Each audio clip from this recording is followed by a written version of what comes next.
Introducing Growth Guarantee Homes from MP Developers. Trust forever. இந்த சமையலும் ருசி தேடும் ரகசியம் ₹20.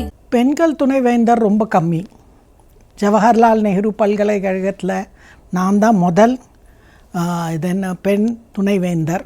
அதுவும் முதல் அதர் பேக்வேர்ட் காஸ்ட் ஓபிசி கம்யூனிட்டியிலேருந்து, அதுவும் இபிசி கம்யூனிட்டி தமிழ்நாட்டிலேருந்து போனது நான் தான் முதல் துணைவேந்தர். ஸோ அங்கே நிறைய பேருக்கு முதல் பெண் துணைவேந்தர்னாவே ரெசிஸ்டன்ஸ். நிறைய பேர் நினைக்கிறா பெண்ணுக்கு புத்தி கிடையாது, நாங்கள் இண்டிபெண்ட்டாக ஒரு டெசிஷன் எடுக்க முடியாது, எங்களுக்கு யாருன்னா கைடு பண்ணணும், அப்புறம் நாங்கள் படிக்கலை. நான் அந்த பல்கலைக்கழகத்தில் தான் நான் ஸ்டூடெண்ட்டாக படிச்சிருக்கேன். அதுக்கப்புறம் ஜவஹர்லால் நேரு பல்கலைக்கழகம் இந்தியாவில் நம்பர் 1 பல்கலைக்கழகம் சார்.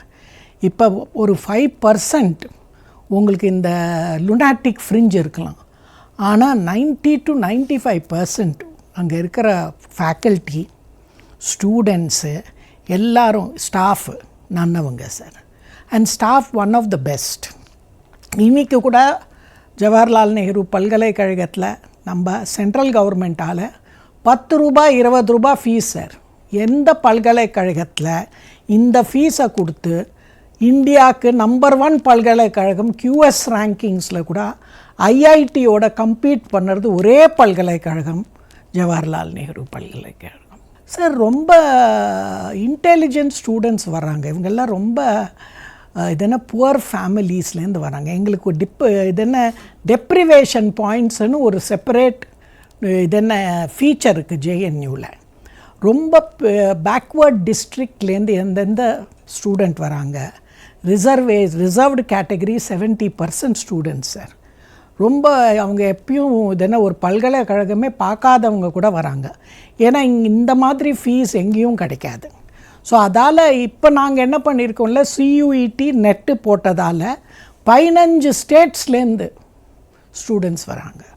அண்ட் நேஷ்னல் எக்ஸாமினேஷன் எழுதி வராங்க. ஃபேக்கல்ட்டியில் கூட நான் போனப்புறம்தான் SC ST OBC பொசிஷன்ஸ் எல்லாம் நான் ஃபில் பண்ணியிருக்கேன். இல்லைன்னா JNU IIT மாதிரி எலிட்டிஸ்ட் ரிசர்வேஷனே இம்ப்ளிமெண்ட்டே பண்ணல.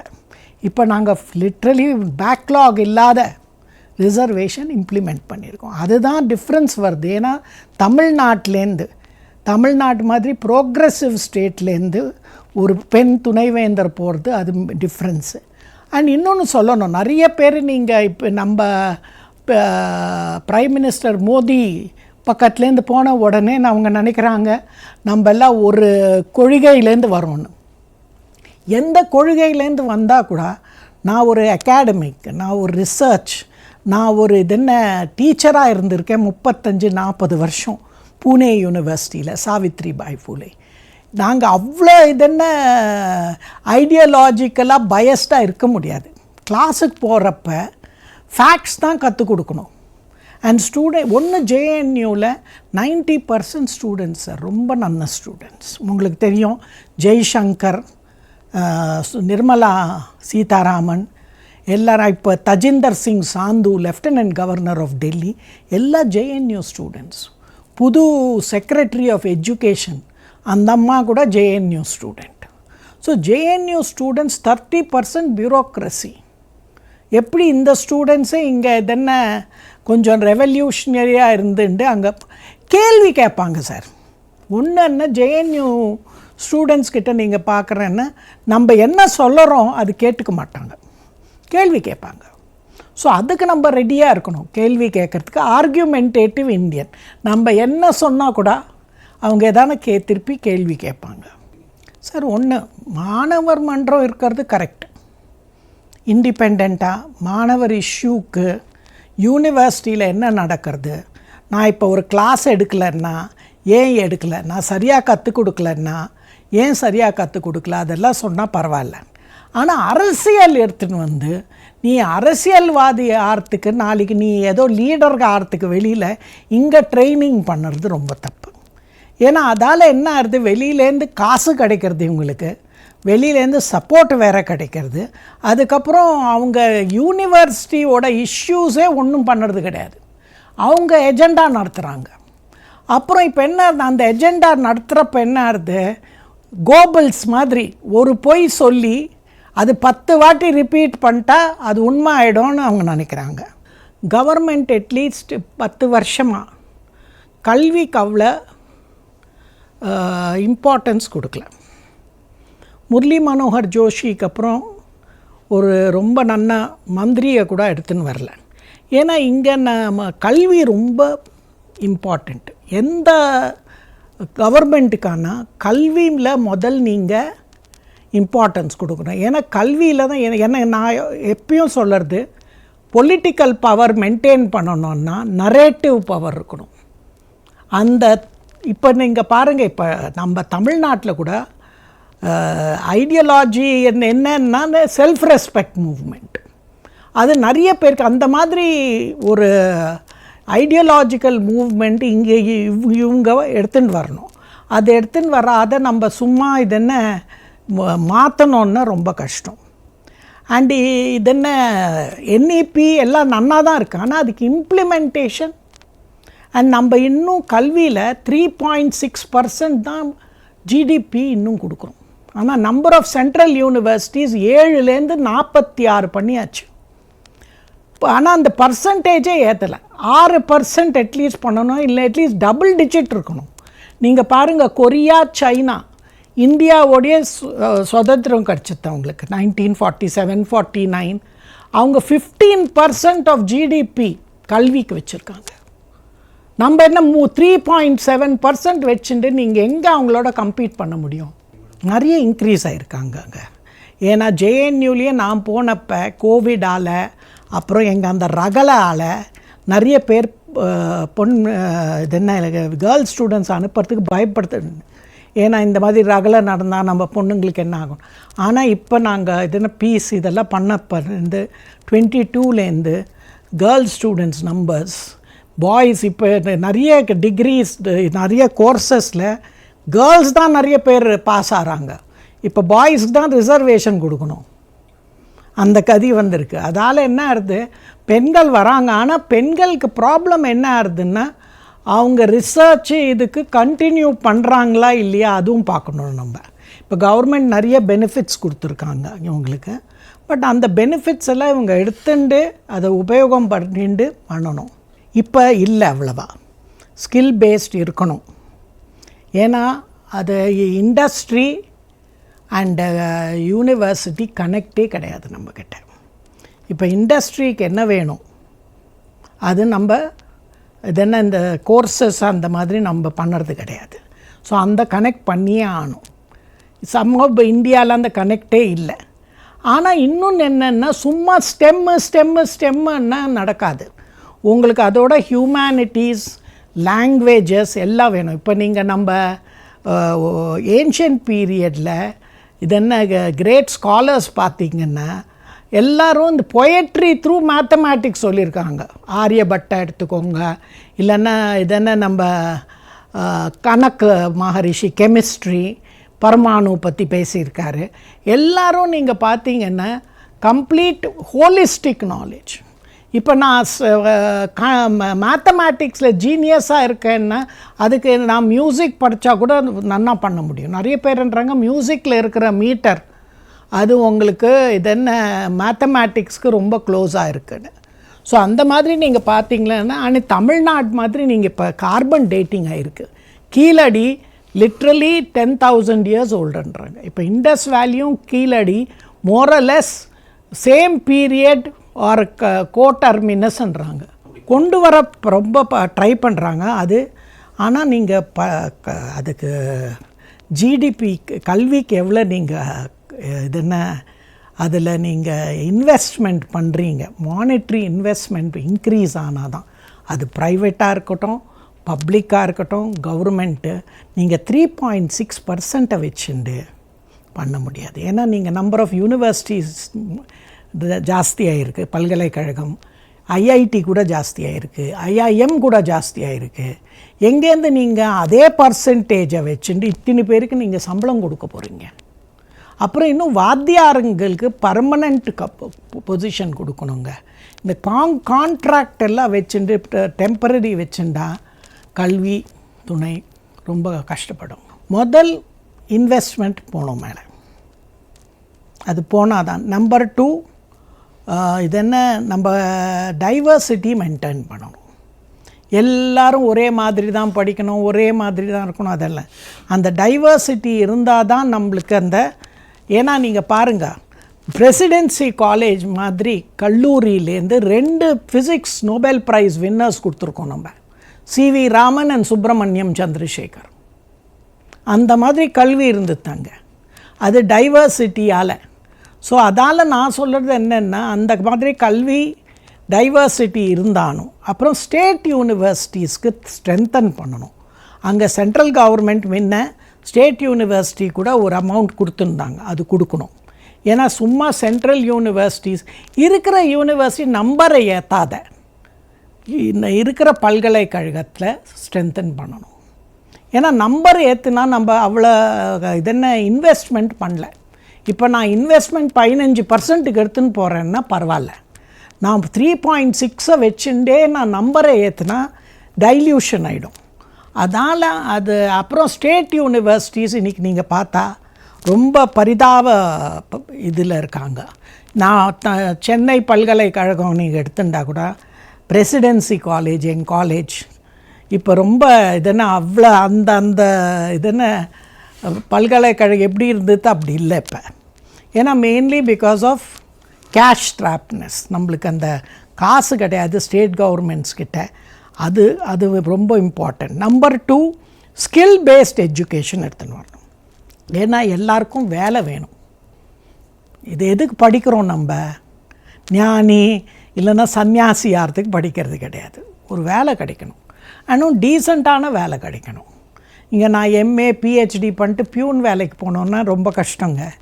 ஸோ அதால் வேலை கிடைக்கணும். அந்த வேலை கிடைக்கிறதுக்கு அந்த இது இவங்க, ஏன்னா அந்த இண்டஸ்ட்ரி இந்த பேஸ் வச்சுக்கணும் அவங்க. அண்ட் 3வது நான் என்னை கேட்டால், நீங்கள் கல்வியில் எல்லாரையும் இதென்ன ஒரு பாஷை இல்லை, மல்டிபிள் லாங்குவேஜஸ் கற்றுக்கணும். அப்புறம் நான் ஒன்று சொல்கிறேன், ஆங்கிலத்துக்கு விரோதம் பண்ணாதீங்க. ஏன்னா English is a very important language. எல்லா பாஷை கற்றுக்கோங்க, இந்தியன் பாஷை, தாய்மொழி எல்லாம் கற்றுக்கோங்க, ஆனால் அதோட ஆங்கிலமும் கற்றுக்கோங்க. ஏன்னா அந்த ஆங்கிலம் தான் இன்டர்நேஷ்னல் லாங்குவேஜ் இன்றைக்கி of science, technology, research, diplomacy, finance எல்லாம் அதுதான். ஸோ நான் என்ன சொல்கிறேன், முன்னாடி நம்ம இருந்தால் மாதிரி ஒரு பாஷை இல்லை, 3-4 பாஷை தெரியும் நம்மளுக்கு. இப்போ நான் தமிழ்நாட்டிலேருந்து படித்து போயிருக்கேங்க. நான் ஒரு கவர்மெண்ட் காலேஜில் தான் படித்தேன், பிரசிடென்சி காலேஜ். எனக்கு 8 பாஷை தெரியும். எஜுகேஷன் என்னென்ன, விஷன் அண்ட் மிஷன் ஒன்றுன்னா முதல் உங்களுக்கு இருக்கிறது என்னென்ன, இன்வெஸ்ட்மெண்ட் ஏற்றுனா தான் நம்ம அந்த லெவலுக்கு போக முடியும், வேர்ல்ட் லெவல் காம்படிஷன். பட் நம்ம பிஎம் மோடிக்கு கங்க்ராச்சுலேட் பண்ணணும். அட்லீஸ்ட் நம்மளை அந்த கோரிக்கைக்கோசரம் ட்ரை பண்ணுறதுக்கான ட்ரீம் பண்ணுங்க பெருசாக. அந்த மாதிரி உங்களுக்கு ட்ரீம் பண்ணால் தான் அதால் நீங்கள் அச்சீவ் பண்ண முடியும்னு. அப்புறம் இன்னும் நான் ஒரு பேரடைம் ஷிஃப்ட் என்ன எடுத்துன்னு வந்து, எல்லோரும் கவர்மெண்ட் உத்தியோகம் வேணும்னு பார்க்காதீங்க. நீங்களே ஒரு ஆண்டர்ப்ரனர் ஆகி, ஒரு இனோவேட்டர் ஆகி, நீங்கள் 10 பேருக்கு உத்தியோகம் கொடுக்க முடியும்ல, அப்படி கூட அது கூட கல்வி. ஸோ அதால் இப்போ இந்த அட்டல் இன்க்யூபேஷன் சென்டர், ஜேஎன்யூ பல்கலைக்கழகம் மாதிரி பல்கலைக்கழகத்தில் நாங்களும் அங்கே Atal incubation centre 23 start up பண்ணியிருக்கோம். இப்போ we are trying to get at least 1 unicorn. ஏன்னா அந்த இமேஜ், ஜேஎன்யூ இமேஜை மாற்றணும். நாங்கள் சும்மா இதென்ன அரசியல் தான் பண்ணுறோம், அதில் தான் எங்களுக்கு புத்தி இருக்குது, அது காட்டாத நாங்கள் இன்னோவேஷனில் கூட நன்னா பண்ண முடியும், அது கூட காட்டுறோம். அண்ட் சயின்ஸில் உங்களுக்கு சொல்லணும், பிஎம்ஆர்எஃப்னு ஒன்று இருக்குது, பிரைம் மினிஸ்டர் ரிசர்ச் ஃபண்டு. 7 ஐஐடிஸ்க்கு பல்கலைக்கழகம், 2 பல்கலைக்கழகத்துக்கு கிடச்சிது, ஜேஎன்யூ ஒன்று அதில். அதுவும் சயின்ஸுக்கு கட்டிங் ரிசர்ச்சுக்கு 100 கோடி சென்ட்ரல் கவர்மெண்ட் கொடுத்தாங்க. எங்களோட ஒரு 6 ஸ்மாலர் பல்கலைக்கழகத்தை நாங்கள் ஹேண்ட் ஹோல்டு பண்ணி அவங்க ரிசர்ச் லெவலே ஏற்றணும்னு பண்ணியிருக்கோம். ஸோ இந்த எல்லாம் நிறைய பேரடைம் ஷிஃப்ட் ஆகுது. அது மெயின்லி இன்னொன்று என்னென்னா, லீடர்ஷிப் நல்லா இருக்கணும் கல்வித்துறையில். லீடர்ஷிப்பு கூட விஷனரி இருக்கணும். பெண்களுக்கு நிறைய இப்போ அது ஸ்கீம்ஸ் இருக்குது, ஃப்ரீ எஜுகேஷன் கூட இருக்குது. அண்ட் இன்னொன்று என்னென்னா செக்யூர் அண்ட் சேஃப் அட்மாஸ்ஃபியர் வேணுங்க. இப்போ நான் லேபுக்கு போகிறேன் ராத்திரி, யூஸ்வலி இந்த லேபில் எல்லாம் இருந்தால் 24 மணி நேரம் வேலை செய்யணும். இப்போ நான் நைட்டு ஷிஃப்ட்டுக்கு போனோன்னா அதுக்கு எனக்கு சேஃப்டி இருக்கணும். அதுவும் நம்ம சொசைட்டியில் அந்த சேஃப்டி இருக்கணும். அது இல்லைன்னா பெண்களை அனுப்புறதுக்கு நிறைய பேர் 10 வாட்டி நினைப்பாங்க. ஆராய்ச்சி உங்களுக்கு மேலே எடுத்துன்னு போனோன்னா ஒன்று நம்ம அங்கே மெனி ஸ்டூடெண்ட்ஸ் இன்ஜினியரிங்கும் டாக்டருக்கு போகிறாங்க. ஆராய்ச்சி வரணுன்னா கொஞ்சம் உங்களுக்கு நிறைய வருஷம் வேலை இல்லாத இதென்ன பிஎஸ்சி எம்எஸ்சி பண்ணிட்டு பிஹெச்டி பண்ணணும், பிஹெச்டி பண்ணிவிட்டு போஸ்ட் டாக் பண்ணணும். ஸோ அதுக்கோசரம் கவர்மெண்ட்டோ இல்லைன்னா ப்ரைவேட் இண்டஸ்ட்ரியோ அந்த ஃபெசிலிட்டிஸ் நிறைய கொடுக்கணும். ஏன்னா அந்த ஸ்டூடெண்ட்டு அது ஆணாக இருக்கலாம் பெண்ணாக இருக்கலாம், அந்த ஸ்டூடெண்ட்டுக்கு அத்தனை வருஷம் வேலை பண்ணாத.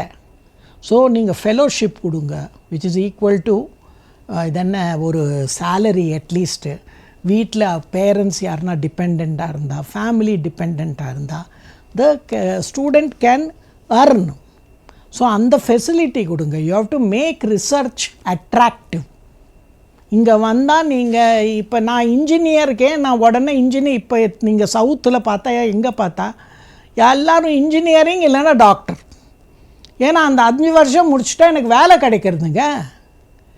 இங்கே நான் பிஎஸ்சி எம்எஸ்சி முடிச்சுட்டா வேலை கிடைக்காது எனக்கு. அதுக்கப்புறம் நான் ரிசர்ச் பண்ணணும். ஏன்னா லிட்ரலி நான் ஒரு 15 வருஷம் இன்வெஸ்ட் பண்ணால் தான் ஆராய்ச்சி பண்ண முடியும். ஸோ அந்த 15 வருஷத்துக்கு நான் எங்கள் வீட்டில் இல்லைன்னா எங்கள் பேரண்ட்ஸு, நான் லோவர் மிடில் கிளாஸ் இல்லைன்னா ஏழை இதென்ன ஃபேமிலியிலேருந்து வர்ற இருந்தால் ரொம்ப கஷ்டம் சார். வீட்டில் என்னன்னுவாங்க, நீ முதல் வேலை பாருமா, இந்த மாதிரி இதென்ன ஆராய்ச்சி பண்ணிட்டு உட்காராதன்னு. ஏன்னா முதல்ல ஆராய்ச்சி முதல் அட்டெம்ப்ட்லேயே சக்ஸஸ் ஆகாது சார். நிறைய ஃபெயிலியர்ஸ் ஆகிட்டு ஆனப்புறம் தான் சக்ஸஸ் ஆகுது. ஸோ அந்த இதென்ன குஷனிங் ஸ்பேஸ் கவர்மெண்ட் ஆனால் கொடுக்கணும், இல்லைன்னா இண்டஸ்ட்ரி ஆனால் கொடுக்கணும், இல்லைன்னா நம்ம கார்பஸ் டொனேஷன்ஸ் வச்சுட்டு பல்கலைக்கழகம் ஆனால் அதை கொடுக்கணும். இல்லைன்னா நம்மக்கிட்ட ஆராய்ச்சி பண்ணுறதுக்கு பெஸ்ட் கேண்டிடேட்ஸ் வரமாட்டாங்க. இப்போ மார்க் கிடைக்கிறவங்க தான் ஆராய்ச்சி பண்ண முடியும்னு கிடையாது. நிறைய டைம்ஸ் என்ன ஆகுது, இந்த 70% 60% வாங்குகிறவங்களுக்கு மூளை நிறைய இருக்கலாம். இப்போ நம்ம பரீட்சை எப்படி சார், நான் பை ஹார்ட் பண்ணி மெமரியை தான் டெஸ்ட் பண்ணுறேன். எனக்கு ஒரிஜினாலிட்டி இருக்கா இல்லையா நீங்கள் டெஸ்ட்டே பண்ணுறது கிடையாது. ஸோ அதால் ஆராய்ச்சிக்கு நான் ஒரு புஸ்தகம் படிச்சுட்டு அப்படியே பரீட்சை எழுதுறது கிடையாது. நான் ஒரு இதென்ன புஸ்தகம் படிச்சுட்டு அதுக்கப்புறம் என்ன ஆறுது ரிசர்ச்சில் நான் என்ன பண்ண முடியும், டிஃப்ரெண்ட்டாக இதென்ன நினைக்கிறவங்க தான் ரிசர்ச் பண்ண முடியும். Hargobind Khorana sir Nobel prize winner, பஞ்சாப்லேருந்து போனார். இந்தியாவில் 3rd class MSc 2nd class கூட கிடையாது, 3rd கிளாஸ். ஆனால் அவருக்கு நோபல் ப்ரைஸ் கிடச்சிது இல்லை, அமெரிக்காவுக்கு போனால். அங்கே அவருக்கு அந்த ஆப்பர்ச்சுனிட்டி கிடச்சிது பண்ணுறதுக்கு, அதுக்கு காசு கூட கிடச்சிது. இன்வெஸ்ட்மெண்ட் இருக்குது சார். இண்டஸ்ட்ரி பண்ணுறான், அங்கே இருக்கிற ரொம்ப இதென்ன ரிச் பீப்புள் டொனேஷன் கொடுக்குறாங்க. இந்த மாதிரி ஆராய்ச்சி நம்மளும் இந்தியாவில் அந்த மாதிரி ஈகோ சிஸ்டம் டெவலப் பண்ணால் தான் இந்த என்ன நம்ம ஸ்டூடெண்ட்ஸ் வர முடியும், ஆராய்ச்சி நன்னாகும். இல்லைன்னா நம்ம பின்னாடி தான் இருப்போம். ஸோ அந்த ஈகோ சிஸ்டம் நம்ம மென்டாலிட்டி மாற்றணும் சார். நான் சும்மா பரீட்சை எழுதிட்டு மார்க் வாங்குறவங்க தான் ரொம்ப இன்டெலிஜென்ஸ் சொல்கிறது ரொம்ப தப்பு.